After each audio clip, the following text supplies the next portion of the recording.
What's good, YouTube? Welcome back to another video, man. Today's video, we about to go ahead and react to how the NBA became fashionable. This is the evolution of basketball fashion. Let's go ahead and jump right into it, though.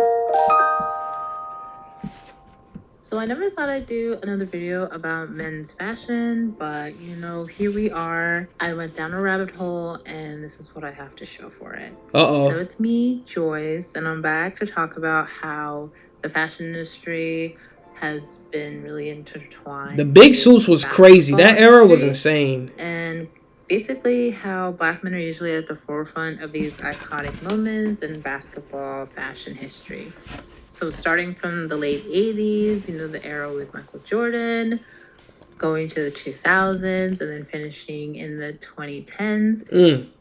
The history of men's fashion concerning basketball in particular is just really fun, and I think that everyone should know about it. So I'm going to take you guys back in history with me. That fit is crazy. Get into it. That D. Jordan fit was insane, I'm going to be honest. I think one of the people that would contribute this rise of the fashion-conscious star athlete to would be Michael Jordan. I know, big surprise. But the man really is a legend for a reason, and he really did change the game of basketball forever. Facts. One of the ways he did this was through his shoe game. During the 1984 preseason, Jordan wore a black and red colorway of the Nike Airstrip silhouette. Him wearing the shoes actually got him a warning from the NBA. I wonder why. In the regular season, he ended up wearing his own pair of Jordans in the same colorway, but they were banned by the NBA. And at the time, the NBA only allowed players to wear shoes that not only matched their uniforms, but also matched the shoes of their teammates. And this whole controversy actually made the NBA put in a new policy in place called the 51% rule. Basically, shoes had to be a majority white, and in accordance with what the rest of the team was wearing. He ended up wearing the shoes again in the 1985 dunk contest, where this iconic picture was taken with the 2 gold chains, and I cannot stress enough how much this photo is just so pleasing to me. And I love thinking about this moment because he got to show his individuality and non-compliance of the rules through his right, because who cares? As someone who loves fashion, I believe that this is one of the most iconic moments in sports fashion history. And it definitely doesn't end there for Jordan in regards to changing the rules and regulations around uniforms. He didn't care. Before his era, the shorts that basketball players wore were very short in comparison to more modern day styles. And one of the reasons that brought about this change was because when he was first starting out, he used to wear his University of North Carolina shorts underneath his Bulls ones for luck. He ended up asking for longer shorts so that the blue UNC shorts wouldn't be visible. And this did start the trend for players to wear longer shorts, and they eventually moved off court as a staple of men's streetwear that's still popular to this day. But MJ was also making fashion history off court as well. I think some of his most famous and signature looks was his take on the traditional suit. He brought in kind of an era of purposeful dressing in the 90s. According to GQ, MJ got most of his suits from Alfonso Berti, a Chicago tailor who did most of his suits custom. Apparently, when they first started their relationship, Alfonso had a prototype suit ready for him that had baggy pants and extra long jackets with the idea that they would just... I was about to say, ain't nothing tailored about that. Fittings. However, Jordan ended up liking this look so much that they left it as is, and he ordered 13 more that same day. Damn! And his suits are kind of a love child to the 80s power suit and the minimalism and casualness of the 90s. And in a way, Jordan combined both eras into his personal brand, and it kind of made the style seem effortless and timeless. This trend can also be attributed to the rise of this interpretation of the suit in this time period. One prominent designer in menswear, Giorgio Armani, made suits that were free to move in and more comfortable for the average person around this time. Bro, I never really understood why they were wearing the suits that really didn't even fit, but I mean now we definitely learn this stuff though. And Jordan's style lives on beyond his suits and sneakers. He popularized many trends throughout his career in the NBA.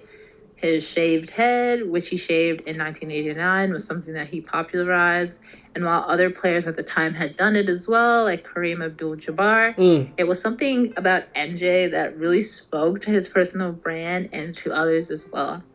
He also wore berets very frequently, and the single hoop earring was a certified trend that I would never let people forget because I love it, and it still lives on in pop culture history. Facts.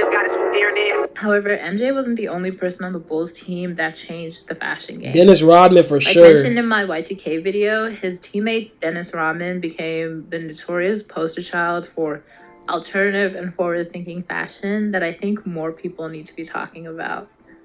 I love this tweet because I think it's really a perfect way to describe his fashion.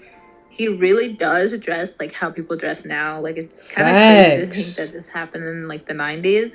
I feel like if he would drop in 2020 at the height of his career, he really would be a fashion icon right now. I really do think that he would be. I ain't even really and peeped I think that. it also speaks to his ability to be so forward thinking in his fashion. And I think what I love the most though was his ever changing hairstyles. I think even now most men don't normally change their hair too often. The And I fit a think little when he crazy though. uses I'm gonna be his real. branding, like it can be pretty jarring for fans when male celebrities change up like their hair very drastically. I think like it kind of screws up their brand a little bit. However, for Dennis Rodman, he kind of made that his brand. Like people were always looking forward to like what hairstyle he would do, like just what kind of occasion. Man, the era of basketball during this time. Doing his hair too, like it was just, you know, it was a moment. People looked forward to it. And that also translated into the clothes that he wore as well. He wasn't afraid to wear traditionally feminine silhouettes or pieces when he was out and about. Rodman was all about the accessories with his multiple piercings and choosing to wear hats, sunglasses, chains, necklaces, you name it. I think his style is very maximalist to the core and honestly deserves its own video, but I did want to include it into this one.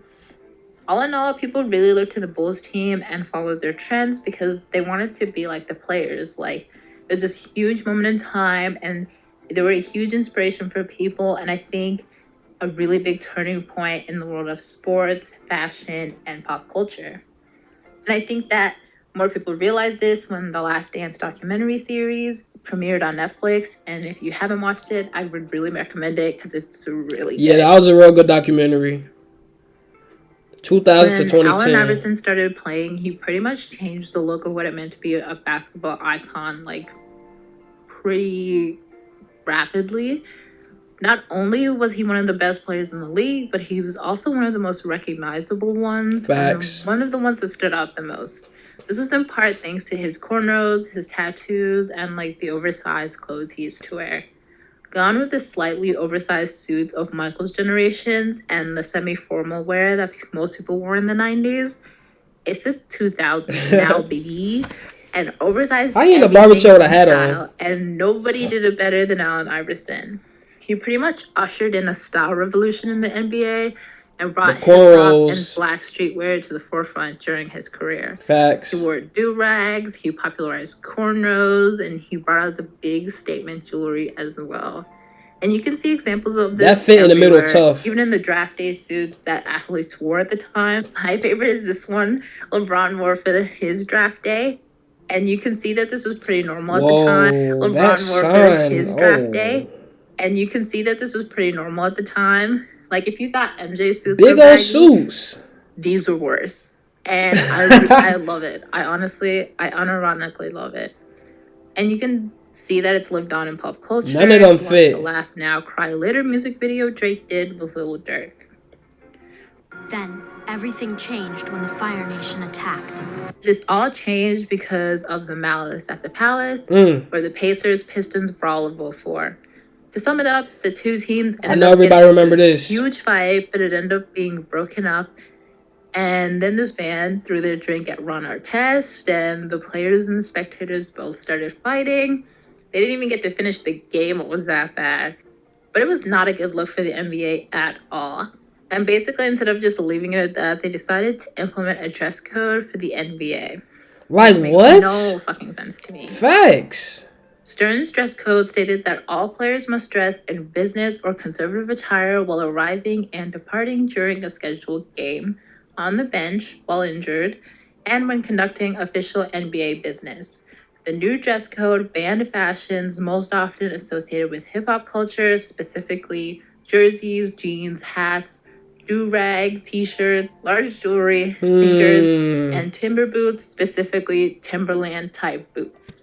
A lot of this is actually a lot of these rules, players still be wearing sleeveless shirts, shorts, t-shirts, all of this. So this is actually a little bit, you know what I'm saying, a little bit false, or maybe, you know, the NBA just got more lenient with it. But definitely, just last night when the Bucks was playing, that man Giannis had on a regular t-shirt while he was on the bench. So, hey, I don't know. And honestly, I just don't see how that affects whether or not people fight. Like, I really do Right. think there was kind of a way to discriminate against the players Black that wore these people? specific items, which were Right. mostly black players, Right. and stifle their creativity because That's they didn't really crazy. like what they were wearing.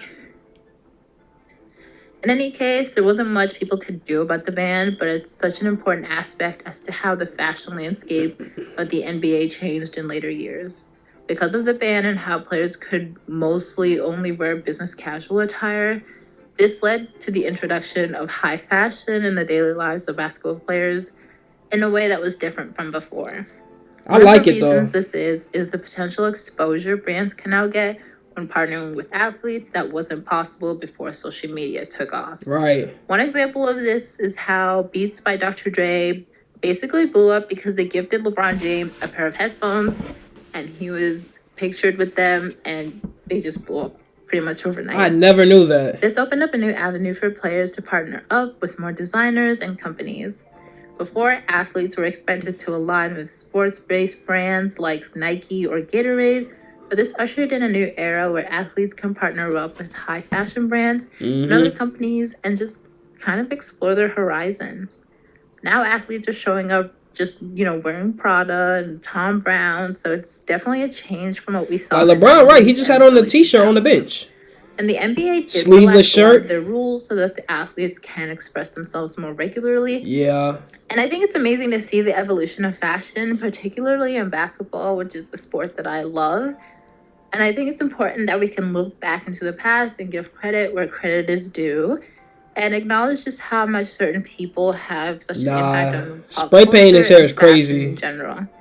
So thanks for listening to my ramblings on this topic, and I'll see you guys soon. Bro, it is crazy to see like the evolution of how fashion in the NBA has changed and how it's honestly starting to come back to how it used to be from before. Especially when you see people like Russell Westbrook, SGA, Gilchrist Alexander, they all pretty much have their own little style, and it's interesting to really see how that, kind of really made a full circle 360 back to how it used to be. But that was a good video right there. We're going to go ahead and react to some more videos in a few. I hope y'all enjoyed this video. If you're new to my channel, be sure to subscribe. We're trying to get to I ain't even finna really say it. I just hope y'all subscribe to my channel, man. We're going to go ahead and react to some more in a few, though. It's your boy, Caprice the Great, and I'm out. No cap.